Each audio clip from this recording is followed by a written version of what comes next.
the latest, which I'm gonna. Coming west. Coming west. Reno. Interesting. Yeah. Reno Air Show? No, I'm going to Lake Tahoe.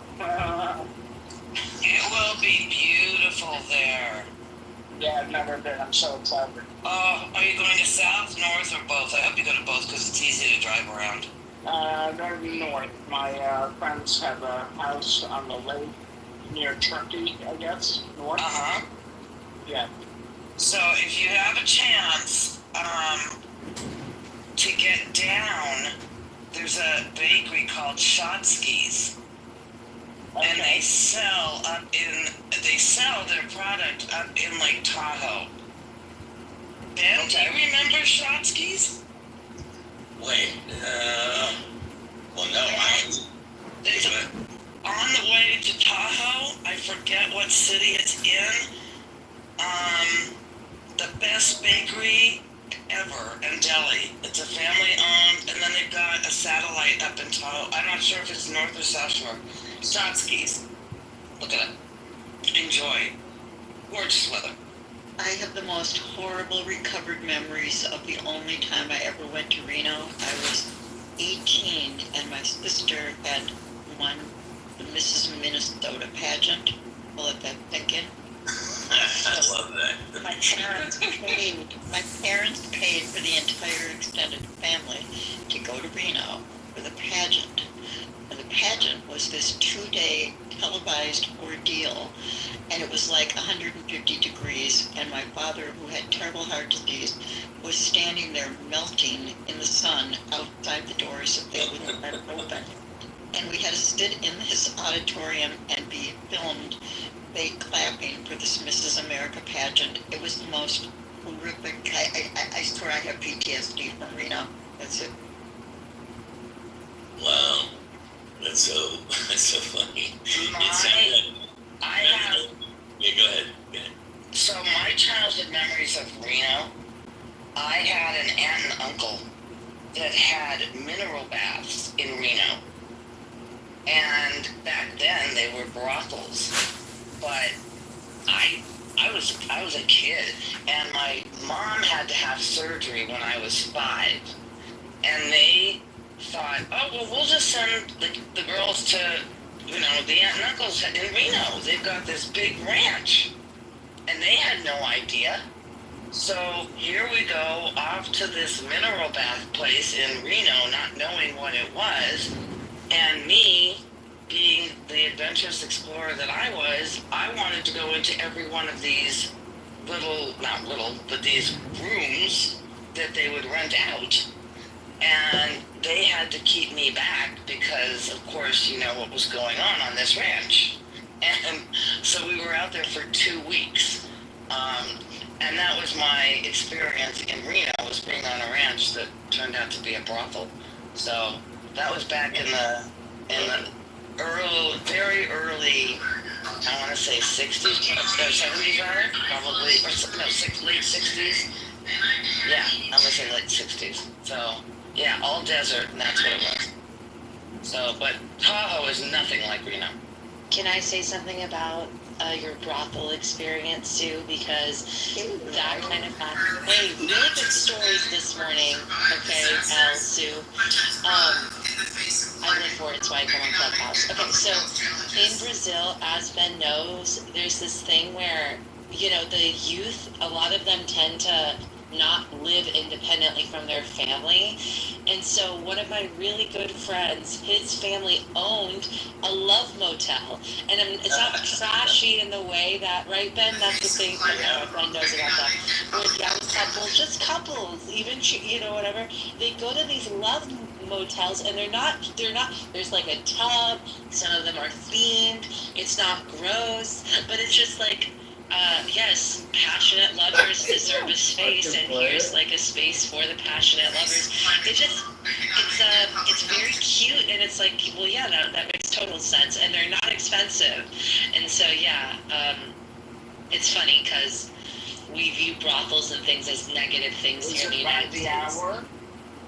I mean, I actually don't. I think it is by like a time, I don't think it's down to the hour, but I think it's like a You buy a afternoon. block of time. Mhm. Yeah. They often have rose petals in the shape of a heart on the bed, on the cupboard.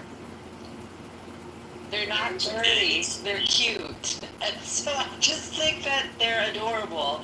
And I think it's a good thing for society to have like these little love motels and for it to be a little bit more acceptable. I agree. There's very few freestanding buildings in Manhattan. However, there is one that sits on the side of the West Side Highway, and then right in between that and the Meatpacking District, right near the Whitney Museum. And it is the Liberty Hotel. And the Liberty Hotel, it used to be one where like sailors would go and like link up and whatever. Anyway, so it had like a pretty seedy reputation. But over the last 15 years or so, they transformed and leaned in to kind of their reputation and turned it into kind of like a, short-term stay motel, kind of with all the themed rooms, all the themed like love rooms, like heart-shaped beds and things like that, and kind of thematic in the rooms, and you can rent it by the hour, but it's usually like a couple hour chunks. And that's it. And they lean into it. That's very cute. And I'm glad it's still there. Well, you know what? Now everyone in New York has a roommate because it's so expensive. So if you wanted a quiet place, that would be an awesome alternative. And I think they should lean harder. So, yeah, and it's not cheap either. I mean, it's not as expensive as a full night at a regular hotel, but I think there's an app in there somewhere between LinkedIn, and Hooked Up.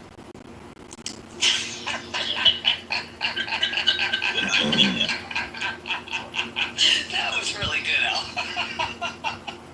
Very entrepreneurial of you. Yeah, that's really good. It's funny. I actually, out of research and curiosity, I actually did go to a legal brothel in outside of Las Vegas, which was quite the experience. It wasn't quite the chicken ranch, but it was sort of. I was gonna say, was it the chicken ranch? It was something similar. I don't know. The thing is I've been going to Vegas for years, because first for the photography business, and then later for the internet business. And in the 90s, I was going to Vegas 6 times a year. I mean, I might as well buy an apartment. But whenever in the 80s and 90s, whenever you went into there were always people giving off these. They were like business cards, and that's what they were. They just were advertisements to go to legal brothels, and they're outside of Clark County. So Clark County itself, where Vegas is, prostitution is not legal, but the county's outside, so you have to go about 45 minutes outside of Vegas. So I picked up one of these cards, and I had just separated from my wife, and I thought, I had to try this. It's like, why would I try it? It's like, I'm not going to be married, and there's no strings attached. And so it was like totally out of curiosity. It was actually, I wouldn't do it again, because it wasn't really very fulfilling, let's say. But it was like a scene out of a movie. It was like you sit in a chair and they line girls up, and all the girls are in some outfit. Like one's a cheerleader, and one's a cowgirl, and one's a belly dancer. and you pick the girl you want, and then you negotiate prices and what you want. The process was really interesting. And it turned out I was with this. I mean, she was so nice and pleasant. She was a nursing student at Santa Monica College, and this is how she made money on the weekends. And we had this very pleasant discussion, but it was really pretty surreal. wondering, hi Ben, it's been a long time. Hi, how are you? Good. I was wondering, you were talking about heart-shaped beds. Does that make anyone more, what is the word, libidos, or more romantic? I feel like that would be a turn-off for me if it was like too cheesy. I don't know. Does that make people get excited? Yeah, no. It's the heart-shaped bed thing. Reminds me of what was the movie about the secret agent with Mike Myers? You know that movie, the crazy movie. Anyway, that's what it reminds me of. Austin Powers. Austin Powers. It's an Austin Powers thing where the bed's like revolving around the room and it has like a bearskin rug on it. And yeah, it is sort of cheesy, Sora. I agree with you. I'm not into heart-shaped beds. Anyway, yes, beds in love motels. This is good. I love hearing people's little personal stories. You know what it reminded me of when you started talking? It started reminding me of this documentary about a music festival that like went bonkers. It was like the Fire Festival. Did anybody see that movie? Which was a true documentary of like this Coachella, Woodstock kind of event that had sold like tens of thousands, hundreds of thousands of tickets, and it was a total bust. I mean, it literally everything that it was supposed to happen didn't happen. The music bands all never showed up, and it was raining, and they didn't have the facilities, and there was like the whole. It was a big thing. I don't know if anybody saw that. I have as long as we're talking about sex capades, I've got a story to contribute. Oh, good. Yeah, when I was in my 20s, I was and as English teachers, what we do on the weekends is go clubbing and nightlife. And so one of these times, I'm walking. Maybe I don't know if I was out of train fare or something, but I had a long walk back to my apartment.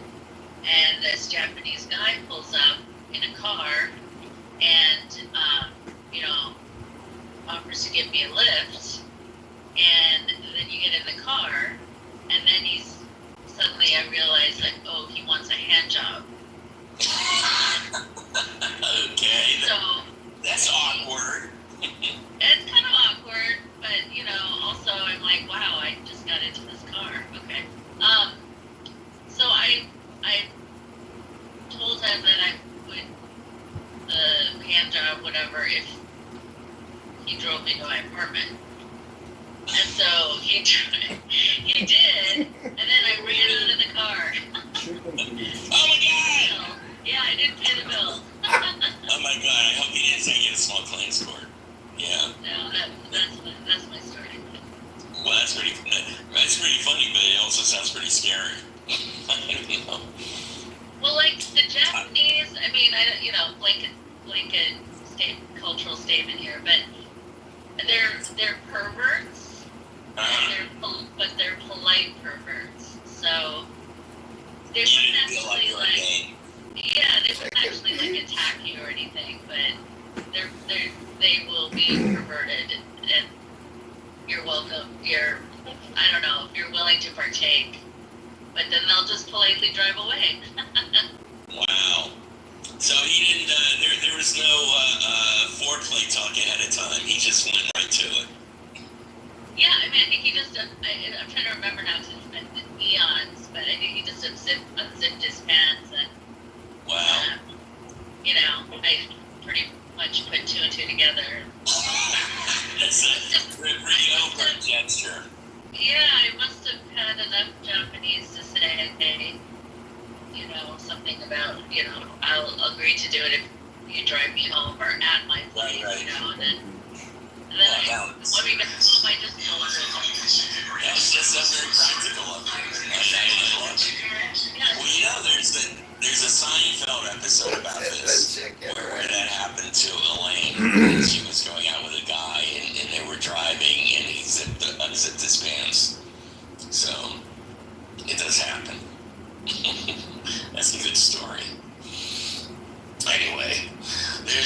stuff happening out in the world, and we'd love to have more people up here. We've got 7 of my best friends. Oh, here we go. Wait a second. Uh-oh. I don't know who Angie is, so, but you can come up here if we know you. So I apologize, Angie, I don't know you, so until we get to know you, you can partake in the chat room or on the stage. But if we do know you, you know the rules. We have room for 12 at the table, and where we talk about stuff. I'm just looking at this at the New York Times. There's one thing I had just seen. It says Trump has drafted a letter to fire the Fed chair and asked Republicans if he should. So this is pretty interesting that Trump is starting to do what Elon Musk does. Because this is what Elon Musk does. He goes on Twitter. I refuse to call it X. He goes on Twitter and he starts his own poll. And he says, do you think we should do X, Y, Z? And then, of course, whatever he wants, he does the answer because he only knows, he makes up whatever answer he wants. But it's like a really weird way of like pretending like he's democratic. So I guess this is Donald Trump's way of saying it's pretty fucking crazy.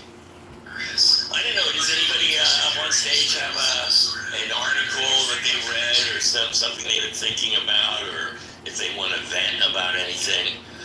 I know, Scotty, you must have something you want to vent about. Me? Yeah. No. I mean, people were surprised that Cuomo was running as independent, which is what I told everybody months ago that he was going to do regardless. So he's running as independent. The polls right now are 35 for Zoran, 25 for Cuomo. I think it's like 13 or 18% for the Republican Curtis Sliwa, the racist and homophobe, and 11% for Mayor Adams. So do you think it's not going to make any difference either way? You know, it's hard to know. There's a lot of time between now and November, and they're going to be throwing everything at Donnie.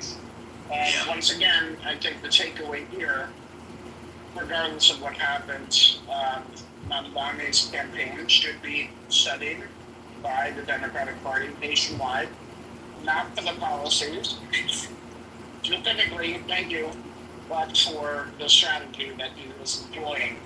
Look at this,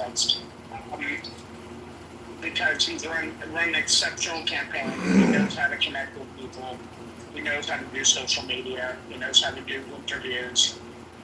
And he knows how to get back to like retail politics, going out, meeting people in the communities where they are, like one-to-one, and excellent at that. He has energized so many young people in this city, but also energized older people. It's not just cut and dry on, the type of people that he resonates with. His message is very simple. It's making New York City more affordable. And that resonates with pretty much everybody. Lots of wealthy people would agree too. And maybe that's because they hate Cuomo, they hate Adams, and they'll never vote for Sliwa. So that's possible. But the amount of energy around this guy is palpable. And to see it happening, it's very, very exciting. I don't know. I have a lot of issues with him vis-a-vis his policies and experience. However, if you can motivate a lot of people to be active in politics, this is a winning strategy for the Democratic Party across America. And again, not the Democratic Socialist Party per se, but just the energy, the connecting to the issues that people care about that are very much like kitchen table issues. Yeah, no, look, I agree with you, although the only critical thing I would say is I think what he did is amazing, and they should look at what he's doing and try to mimic it. But I think that it's somewhat of a generational thing, because Cuomo is already starting to try to mimic is the thing, but it doesn't work. It's a generational thing. Every time he tries to copy, it comes out very cringy. So it's curious if his is really a young person's campaign, and if anybody outside of his generation does it or younger, it looks like it's manipulative, right? It doesn't look genuine. It doesn't look genuine for Cuomo to act like Mondami. It just doesn't translate. I know.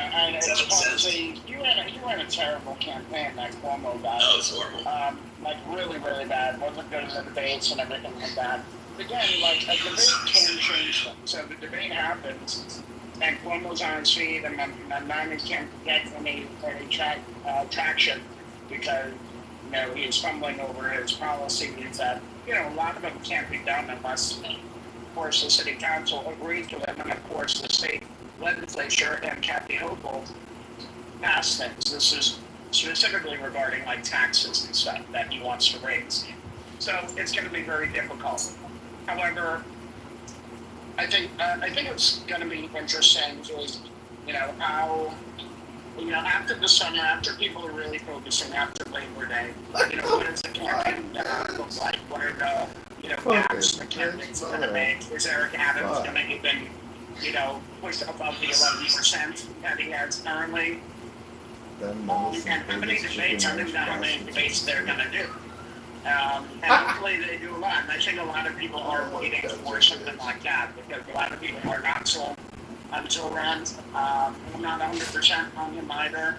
I know that I hate Cuomo, but it doesn't mean that he's out of the picture for everybody and he couldn't sneak up there. So, how do we make Cuomo switch those types of people? And the way that the map broke down in New York City is very fascinating. You have a lot of gentrified neighborhoods voting for Zoran. You have a lot of the old school black neighborhoods, a lot of homeowners that were staunchly Cuomo. You have the people make under $50,000 a year. One would think they would be for Zoran, but they were for Cuomo. And then, boroughs like the Bronx and Staten Island, no surprise, went to Cuomo as well. So it's really fascinating to see the old neighborhoods in Brooklyn. The Bedside, which is a predominantly black neighborhood, but it has been gentrified to an extent, and is also wealthier. The wealthier black neighborhoods, Fort Greene, Clinton Hill, they all went to Zoran. But you go just a mile away and you're in, let's say, East Flatbush, and you're in Canarsie or Brownsville or whatever. Those are predominantly old school black neighborhoods, and they all went staunchly for Cuomo. So it's just fascinating to see this breakdown happening. So we'll see what happens. I'm very curious. Yeah, me too. Since it's going to be my new home. Yeah, it is. I was just reading, I don't know if you saw this in the New York Times, an ex-commissioner sues Eric Adams, said that branding NYPD is a criminal enterprise. Is that surprising? I mean, yeah, we don't care. I mean, to be honest, like his corruption thing, when I was reading about it and found out like what it actually was, I was like, I don't know, on the scale of corruption, we don't want corruption, period, right? But on the scale of corruption, like, he could have been way more corrupt. $100,000 was what I think went to his campaign. I'm like, all right, well, that's nothing. If you're gonna go big, do $5 billion. All right, you got a free flight to fucking Turkey, first class, I think. Yeah, I don't know. And I was like, well, this is kind of on the lower end. It's corruption and it shouldn't happen, but it's kind of funny that they were doing all that for him, and he's been labeled as a corruption candidate, which is true. He's corruption, but it didn't strike me as like completely over the top. Maybe we're just used to corruption being at such a lowest level. He didn't do it. Yeah, he didn't do it. But we'll say this, because I was on a conference call with a lot of real estate people in New York, listened to a lot of like the bigwigs that had a company. with regards to, how it's around, its impact, going to impact the real estate market, how are people feeling about it. And the general consensus is, apart from like wait and see, it was more like, hey, New York is New York. The people are always going to leave to go to Florida for this or that. But there's a mass exodus. There's some people who are inclined to sell anyway and leave to Florida or Texas to the state income taxes. But generally speaking, like, where are you going to go? To have the lifestyle that you have here, you got to pay for it. Nobody's going, there's no Broadway in Miami, there's no Broadway in Dallas or Houston. There's no like crazy amount of restaurants. You have great restaurants in Houston, of course, and parts of Miami, but there's nothing like New York City. And a lot of people live here, and they're just sucking it up. It's not going to be a fire sale of people getting out of here because of Democrat social maybe mayor. They scared the hell out of us when de Blasio was elected mayor, because he was like one of the most progressive ones, allegedly. He turned out to be fine from the city. It was kind of like a walk. Like, yeah, people could leave or whatever, but taxes weren't crazy. And a lot of these politicians can talk shit about like, hey, we're going to raise your taxes, and everybody gets like really scared or whatever. But at the end of the day, the people end up staying here, and the real estate industry is going to move on. The inventory is very low here, so it's still hard to find places at every single price level. And people are just going to, suck it up. So if you're super wealthy, people are going to suck it up. And if they have to pay, like, I don't know, what is it, $20,000 more a year, if you're making $1 million and more, that's still R's proposal. You know what? They'll get over it.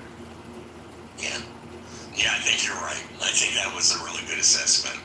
And it's similar to the idea in California. Everybody's leaving California. No, they're not. They're there. The reason why California is the fourth largest economy in the world is because it has all these advantages that are unique. So, it makes no sense. And also real estate is a long-term business. And they also know that if he's that bad, he's not going to last more than a few years, and it'll turn back to their advantage 3 years from now, and they can wait it out. It's like, there's no real like emergency here at all. Okay. Let's go to Andrew and then to Rick and David. So you guys get ready, and anybody down below that wants to come up. Andrew, what's happening today? Happy Wednesday. Thank you. And you? Yes. Well, of course, fires are always in the news lately. Yeah. I guess I got 1 in 10 evacuees in Manitoba are not yet in hotel spaces, and even though they're available, so I don't know. There must be some kind Anthony is a fraud and a liar. involved there to account for the delay. We're talking about 1,000 people or so, something like that. But the hoteliers are saying there is room, so that's a good thing anyway. But anytime government starts to chart your accommodations, you're going to have an issue, I think. Anyway, an incident out in Vancouver this morning or yesterday, and I'm not really sure the details. It kind of seemed a little weird. They're calling it a hijack. There's a small aircraft out of Victoria, so just across on the island, and they hijacked this plane. They being one guy, and he was the only passenger, or he was the only person on board. It said. So, and he flew into Vancouver, and of course they had to stop flights from landing for about 39 minutes. Well, this guy eventually landed and was arrested. But I don't know if that's hijacking or just stealing an aircraft. I don't know how that worked, but it was kind of strange. And then this afternoon or this morning, Porter Airlines, which they run from Toronto Island Airport to Ottawa, Montreal, New York City, and I suppose they go out west too, because this flight had left from Island Airport, Hamilton, which is a great place to go if you want to travel anywhere in Canada rather than going into Toronto. Yeah. Their international airport, which is a nightmare. Go to Hamilton. It's just a little pokey airport. Very simple. Yeah. So they had a flight going to Vancouver, which had to make an emergency landing in Regina, Saskatchewan. So that's about a little bit more than halfway. But I just think it's odd. Nobody actually flies to Regina. It's just why would you, really? It's in the middle of prairie, nothing there. Sorry, Regina people. Then a couple of weeks ago, I guess about 2 weeks, I think, there were 4 guys arrested in Quebec, and I meant to mention it last week or the week before, whenever it was. And these guys are, 2 of them are current members of the armed forces. I don't know who the other 2 guys are. They were arrested because they were going to create this militia, which has its a beef against the government, liberals in particular. And they were found with a large cache of weaponry and ammunition. And this is, so they've been, two of them, like I said, are in the armed forces. I don't know what the other 2 guys, but 3 of them have been charged with terrorism. So I guess they were really actively trying to start something for whatever. Good luck. Yeah. I know our army's small, but I think we can hold off 4 guys. But it's just, it could have been very catastrophic.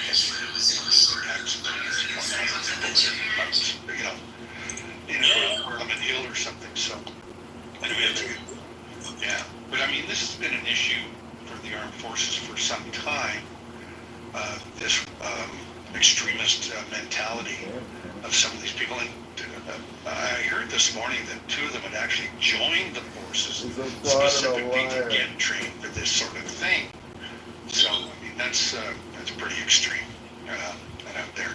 But yeah, this has been an issue in the armed forces. And I think you get a certain type of person that is attracted to that life, and running and jumping and playing with guns and stuff. And some of them are just whacked out. So, I mean, I think you get that in police forces too, people that are, very militaristic. Well, they have to look out for that to prevent that from happening. That is a thing. Well, the RCMP arrested them, and they always get their man. Right. Yeah. So, and we don't have these love hotels you're talking about up here. We have love shacks, baby love shacks. And what the difference? Well, the beds are in the shape of a maple leaf. Okay. Okay, kids. Have a good one. All right, thanks. Okay, where was I? Oh yeah, let's go to Rick. Ricardo, what's happening in the fine city of Oxnard? Well, let's see. At Cal State, Channel Islands professor, PhD, was taken into custody by ICE, and nobody knows where he is. Nobody can find him. Wow. So they're claiming he's an illegal. Is that what they're claiming, that he's undocumented? They're claiming that he threw a tear gas container at ICE. He's just vanished. Nobody knows where he is. He has to make phone calls. So Yeah. that's a. You're not supposed to do that.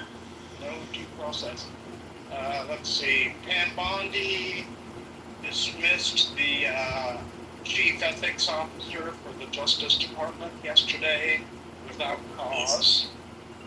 But, why do you need an ethics officer if you don't believe in ethics? Right. And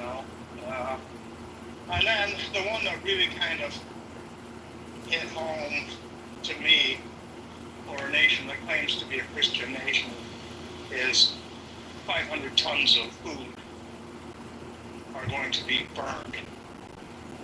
Yeah, is it amazing? USAID. They're biscuits. They're like protein biscuits. They're not. It's not lobster rolls. Right. I'm sure they're pretty tasteless.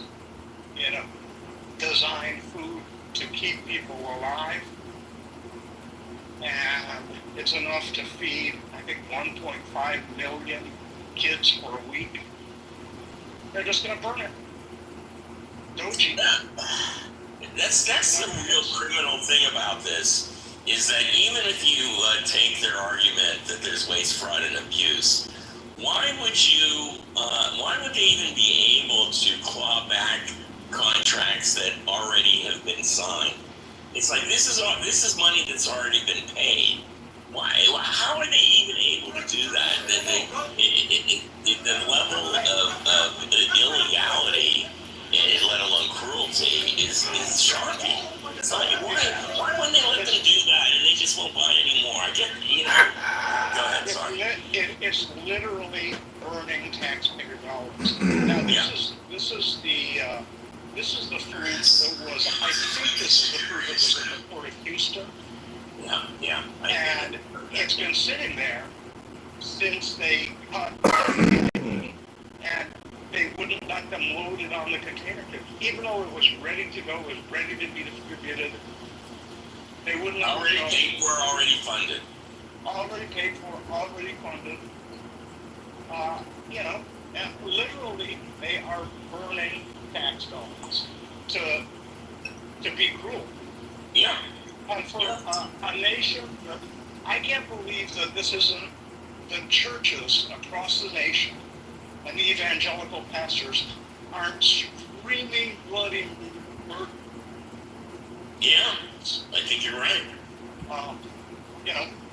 Sorry, I am Jesus. Sorry, I'm gonna burn this fish because you all don't deserve it. It's so crazy. It's almost unimaginable the type of mind that would think up something so nasty and vile as literally just letting people die because, we want to make a little point here, a little political point. But it's shocking, and I'm going to write to a few churches here in town today and say, hey, it's time for you to start speaking up about this stuff. You can't stay quiet anymore. Rick, I agree with the principles that you're raising, but for this particular food that's being incinerated, it was sitting in Dubai in a container. It was meant for distribution to Afghanistan, Yemen, and Pakistan, and there were all sorts of pleas, even with changes in policy for how aid would be sent to any of these particular countries, could it be redistributed or repurposed? And it was basically a symphony of incompetence among the administration. Nobody was responding or doing their job. So I think, if anything, what it highlights is this is only one area. What you're raising about the Houston location, a lot of that food, because these were higher energy biscuits, essentially, not that were meant to be shelf stable food, right? The high in fat, high in protein, and I think a lot of the food in Houston was purchased by U.S.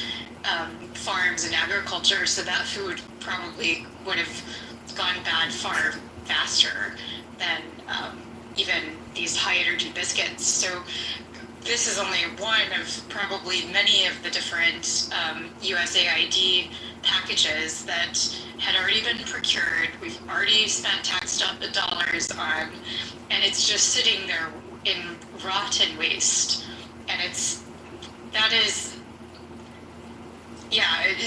incompetent. I think it just demonstrates that when we're watching these cabinet,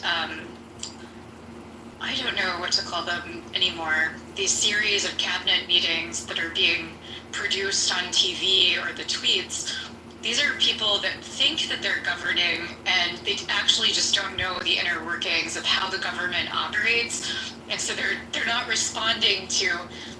They're not actually doing their work. They're not doing their job.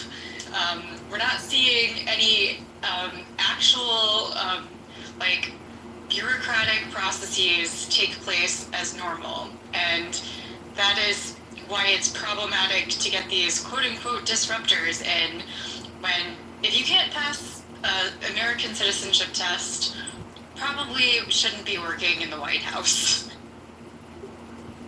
Right, background check. Let me add to that too. This the distribution, at least I was reading, was about the fact that they cut so much U.S. aid that there was no way to actually have the manpower to distribute any of this. So, which is why they had to throw it out, and maybe they didn't even have the budget left to do that, because it was all cuts. And here's the thing: this is what they're doing. We're seeing this in so many levels, where they come in, they don't analyze what's going on the ground and what things need to be, addressed. They just actually cut. They cut, they remove, they ignore anything that the previous administration has done. They will get rid of, or they will just not do it, or cease it immediately.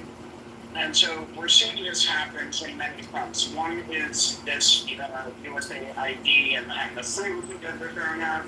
Another, in my opinion, is the horrific flooding that was going on in Texas, that is still going on in Texas, where they don't have the response. They don't have the team in place. There are cuts that were made through emergency services. Then let's just forget about the fact that the government there, the local government, the state government, hates, regulations and hates democratic president aid to the states that could have been helpful in a warning system. This is the fact that, FEMA wasn't even ready or up to the job for this. And this is all because the previous Democratic administrations, the new one comes in, they don't believe in anything, any of the government programs, everything should be banned. And so therefore, the people end up suffering because their policy is not to actually govern, it's to get rid of all the other things and maybe govern on a shoestring. Well, that doesn't work, and particularly in a transition.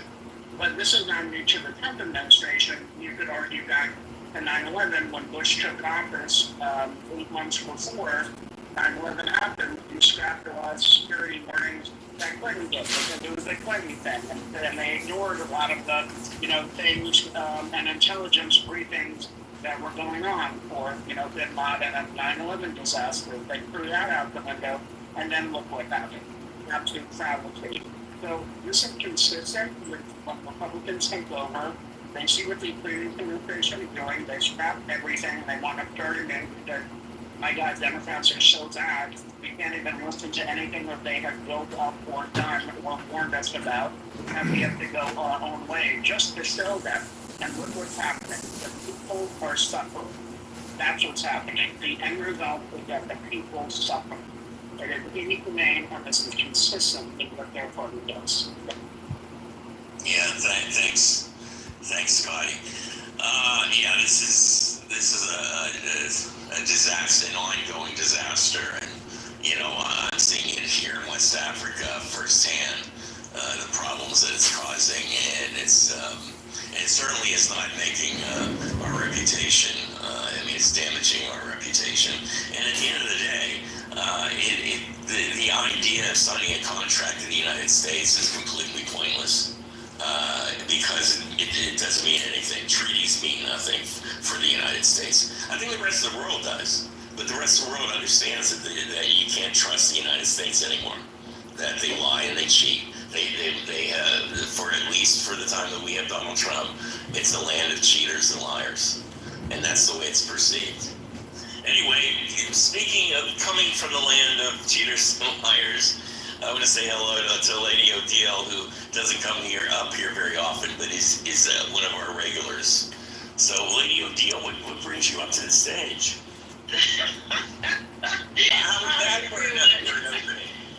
The land of cheaters. Wow.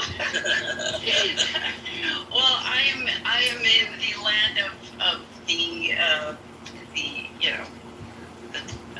put it, the traffic. I'm right now just putting along here in the epitome of things. Yeah.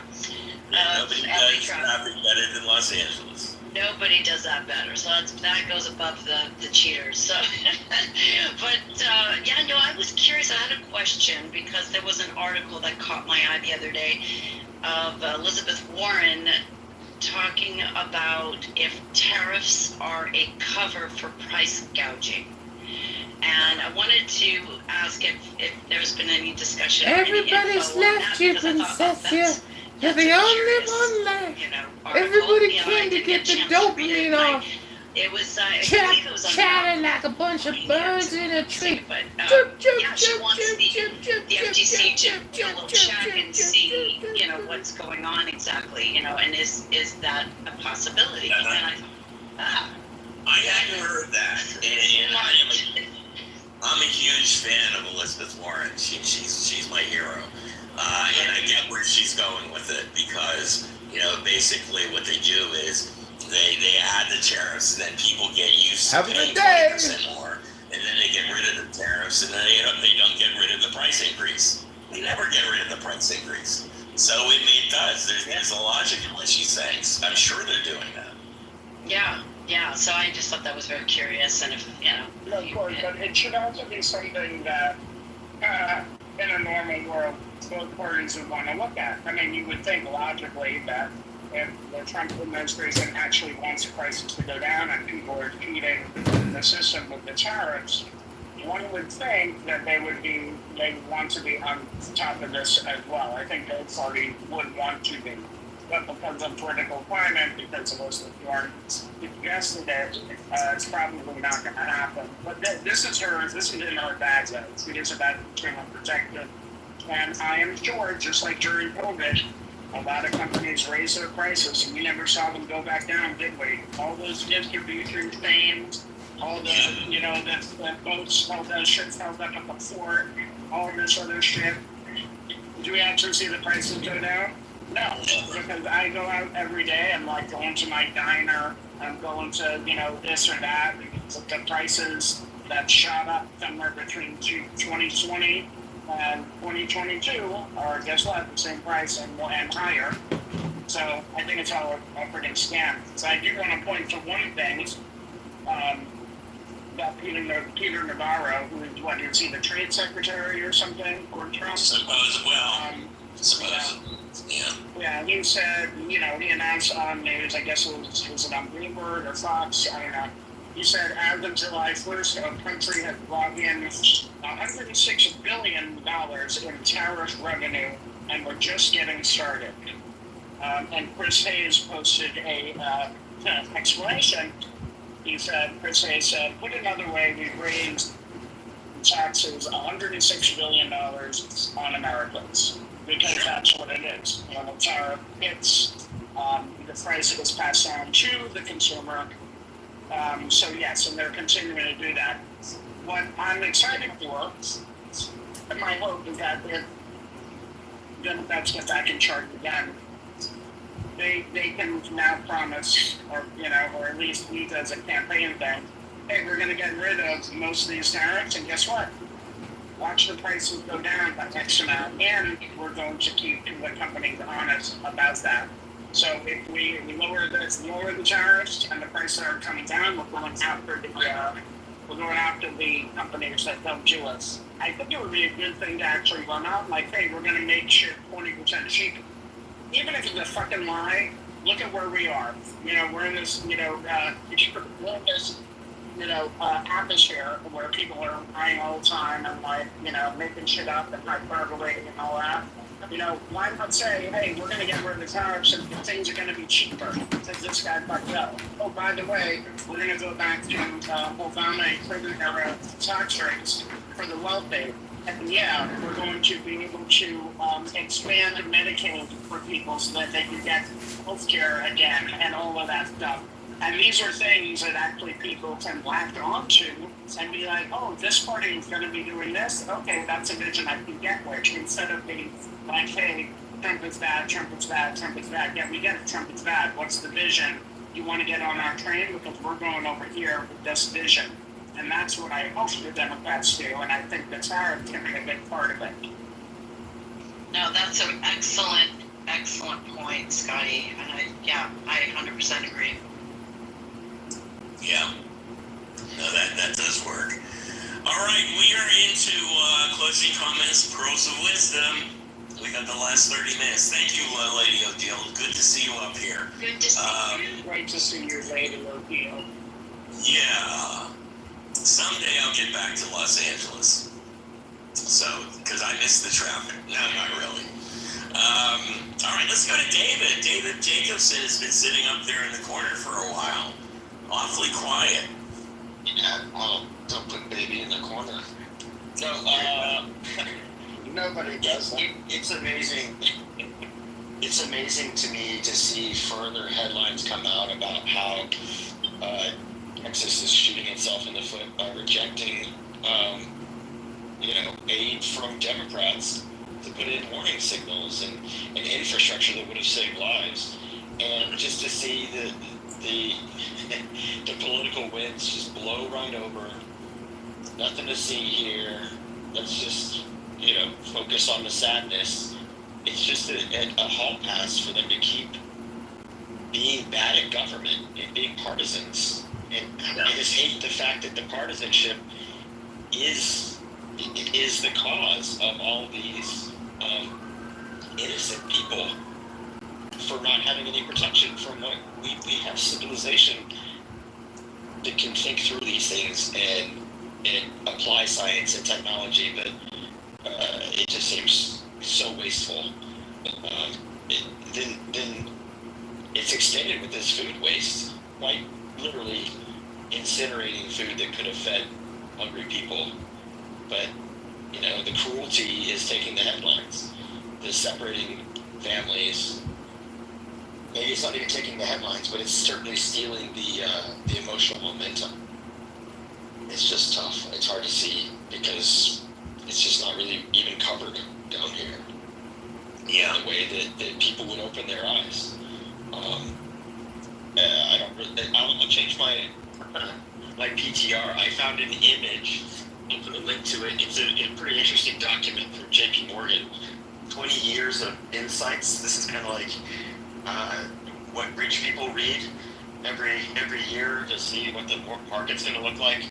And so it's essentially a log of history of what the private bank kind of individuals have been looking at and the way that they look at the world.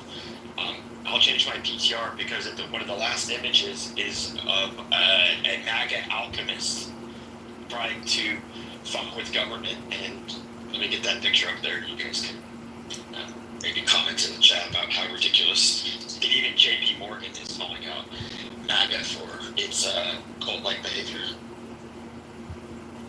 Yeah. I agree with you. It is.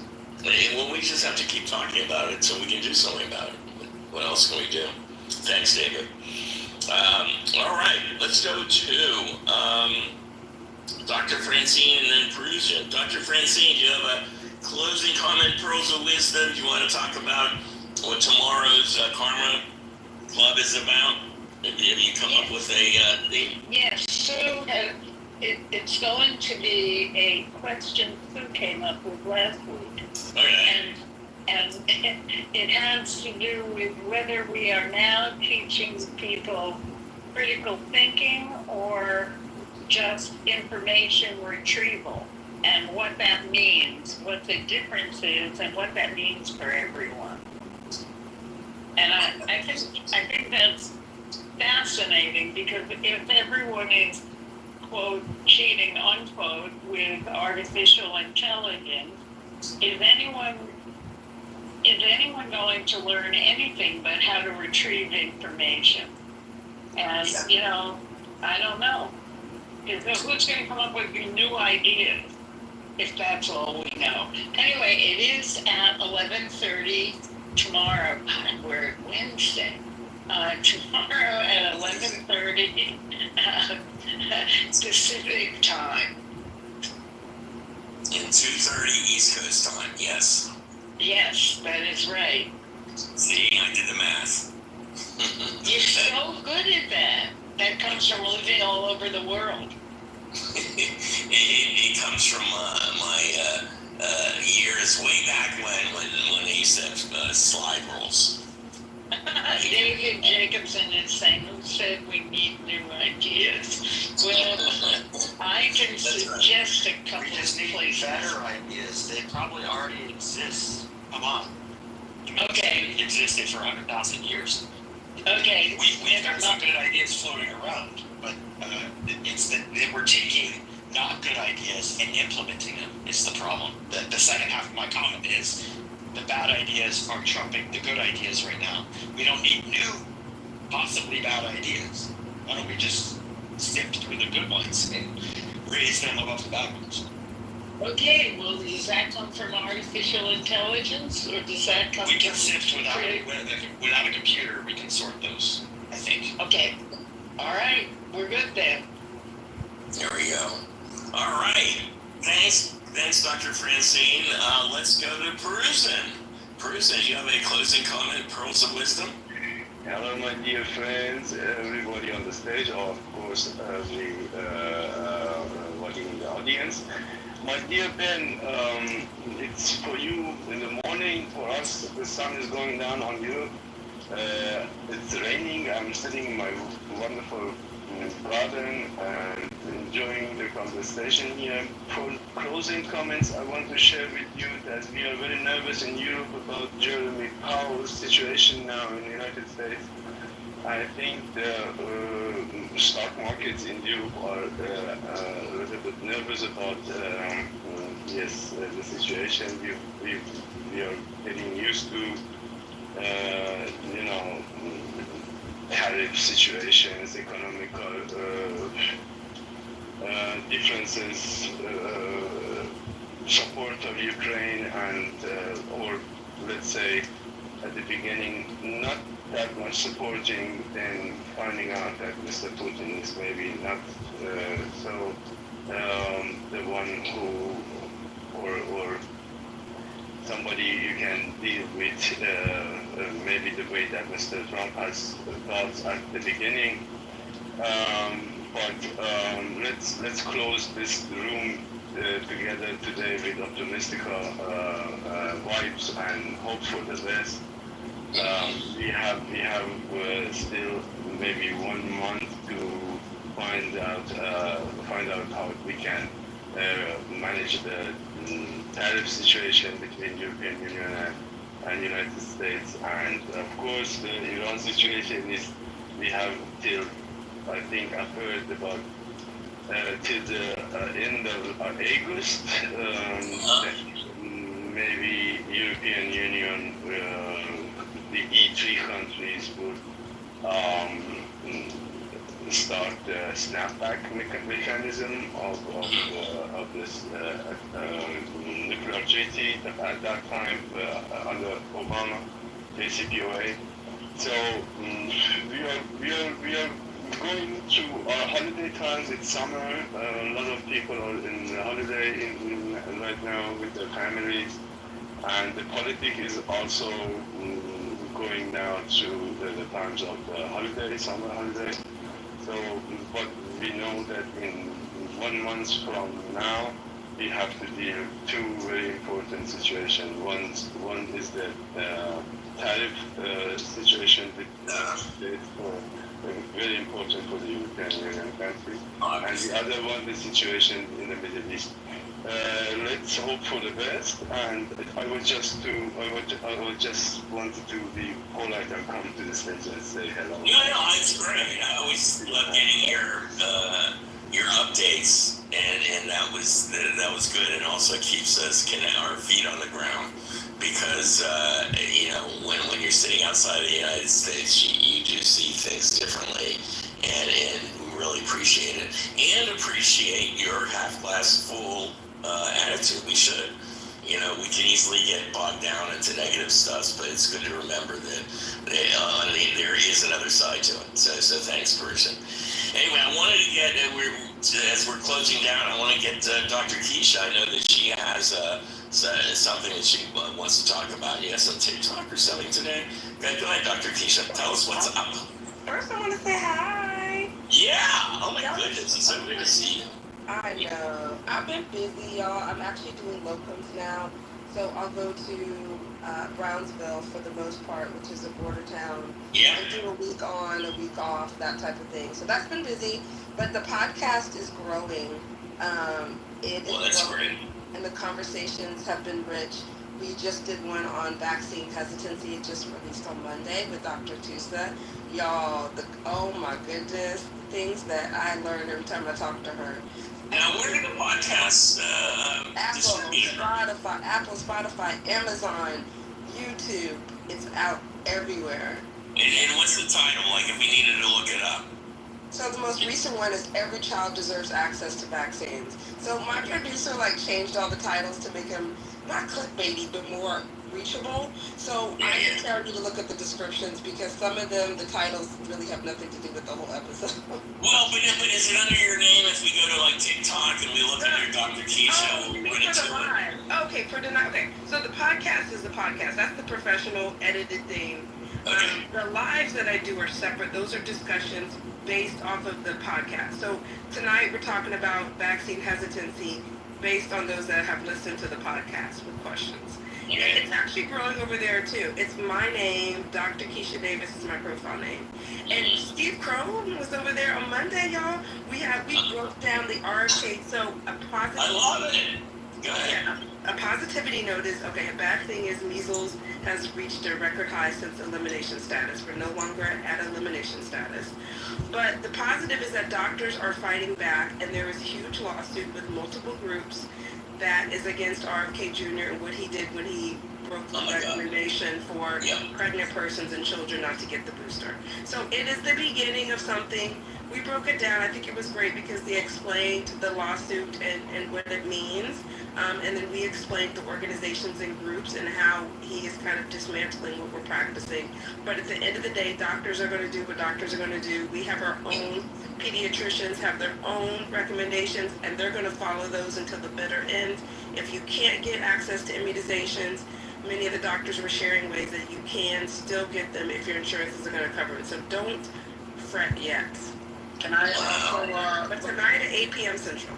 Let me also, tonight 8 p.m. God, it's Central Time, okay. Let me also mention, because I got to take off in a sec.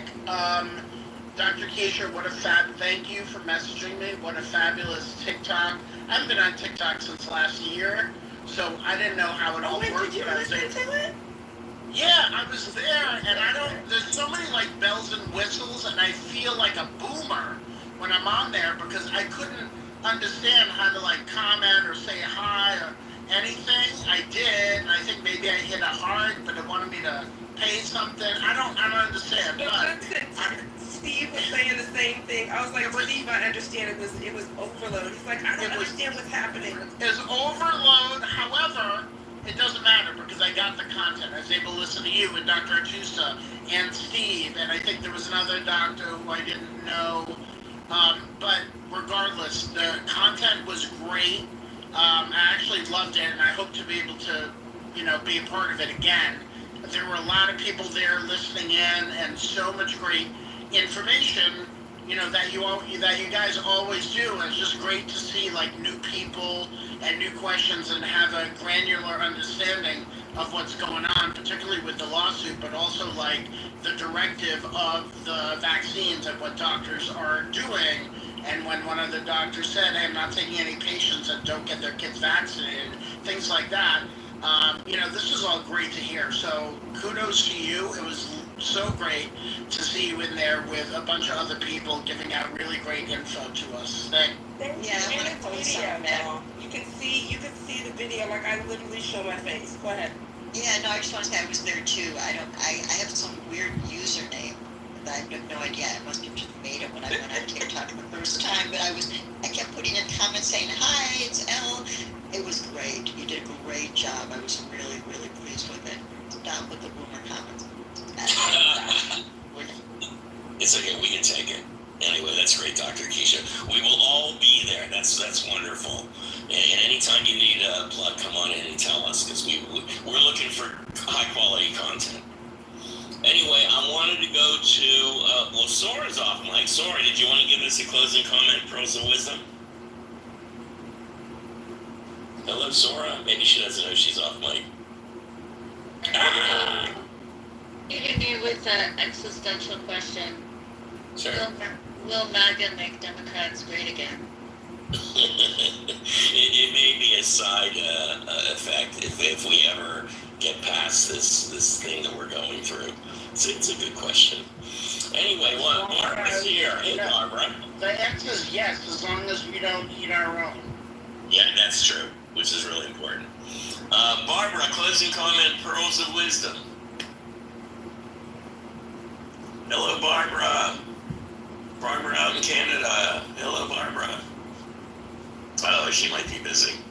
All right. Well, then we're almost ready to go. I think I got everybody here. Victoria, did you have any closing comment, pearls of wisdom? Yeah,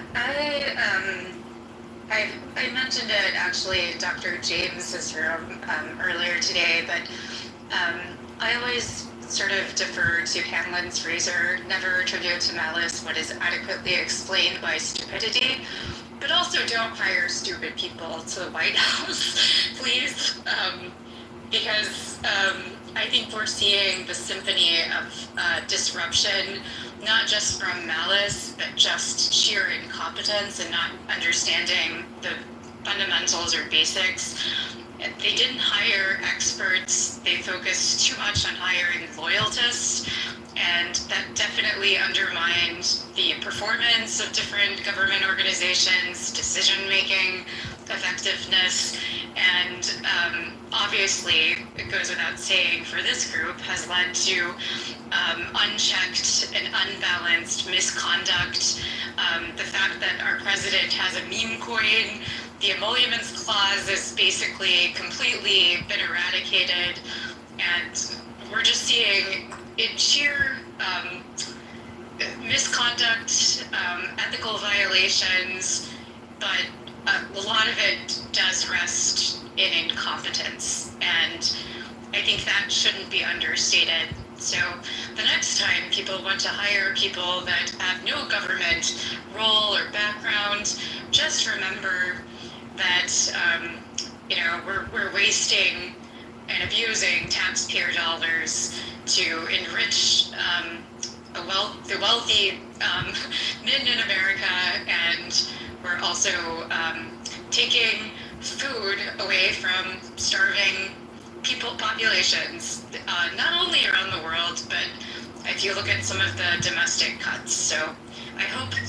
that people pay more attention to the incompetence that is going on, and I really can't understate how disgusting it has been to watch.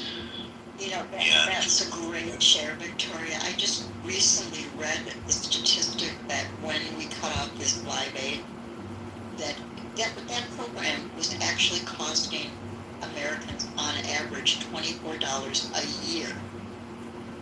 Who here doesn't have freaking $24 to help save lives, children in other countries, for God's sake? So yeah, that number is, I'm never going to forget that number when I saw that. It's amazing how it's like just a piece of data that really crystallized the whole situation. I was just amazed with, okay, who says 52? Okay, anyway, it's really important. Anyway, thanks for the share, Victoria. Yeah, thanks, Victoria. Appreciate it. All right, I think unless somebody else wants to do a closing comment, Andrew, go ahead. Yes, Peter Navarro is. Oh, yeah, finance. Oh, okay. That was the answer, Peter Navarro. I have one closing, which is I just want to say how excited I am personally, because tonight is the 5th official Clubhouse Creative Writing Workshop starts.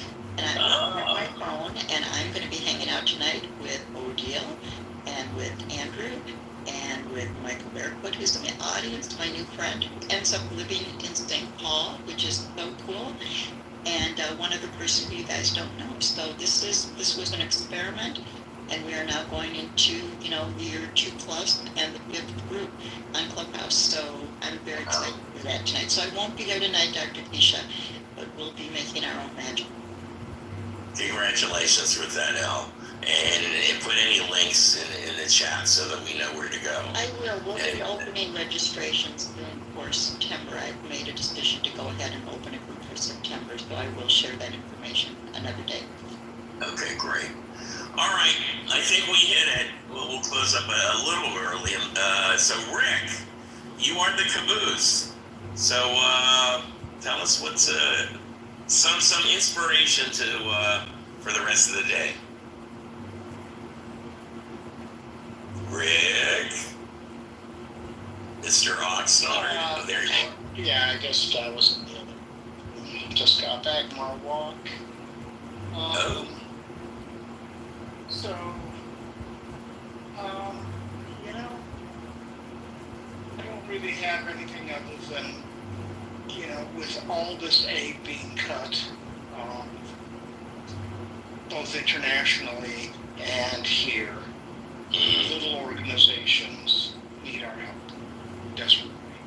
And they need money, they need people, they need resources. And, you know, find one in your area and help them out.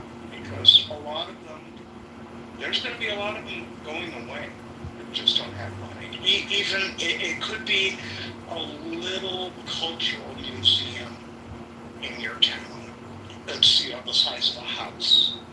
Because a lot of that stuff gets funded by government grants, you know, they get part of their funding. And most of them are hanging on by, you know, by a thread anyway.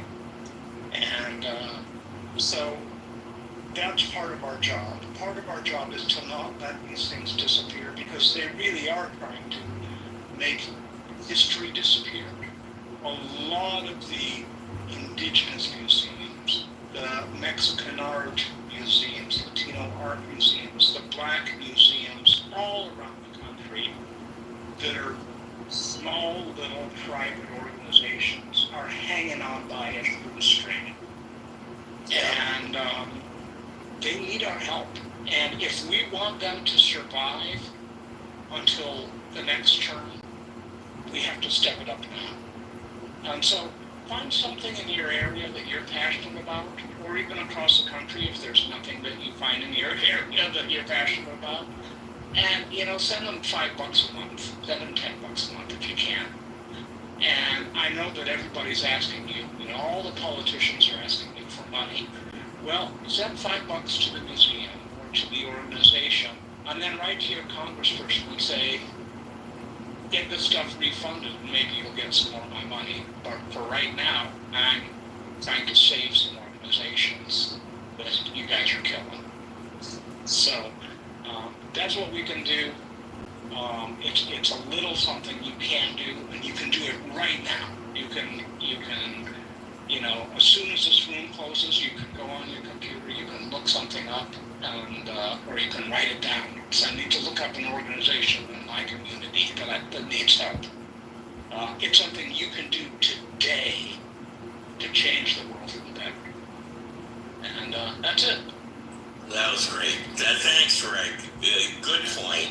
I know I'm going to be sending some money to the local NPR station, and I think it's a great idea. Museums, they all need help to keep the lights on until we can fix this thing, because they are under attack. Anyway, I want to thank everybody, all my wonderful people here up on the stage, and the mods, and the people down in the audience. We're going to be playing a song here in a second, so if you want to go up and down the chat room and pick up those links and copy them down, this is your chance. Or if you want to do a little after talk, go ahead and participate there. We will be back tomorrow, same time, same station, and have a great rest of Wednesday. As I walk through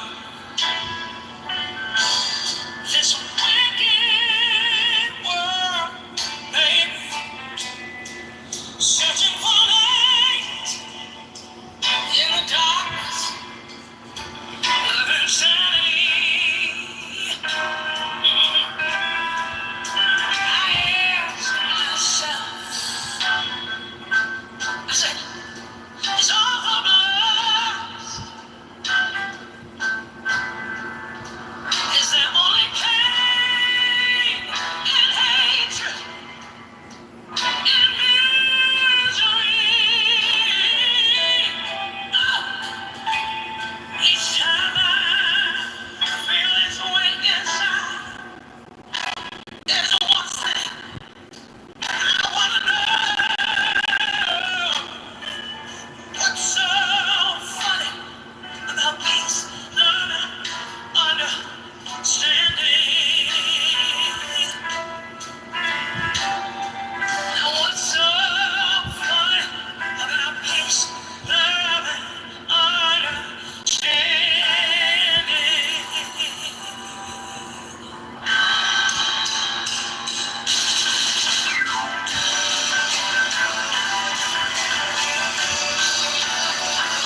Ouagadougou, Burkina Faso, we bid you adieu.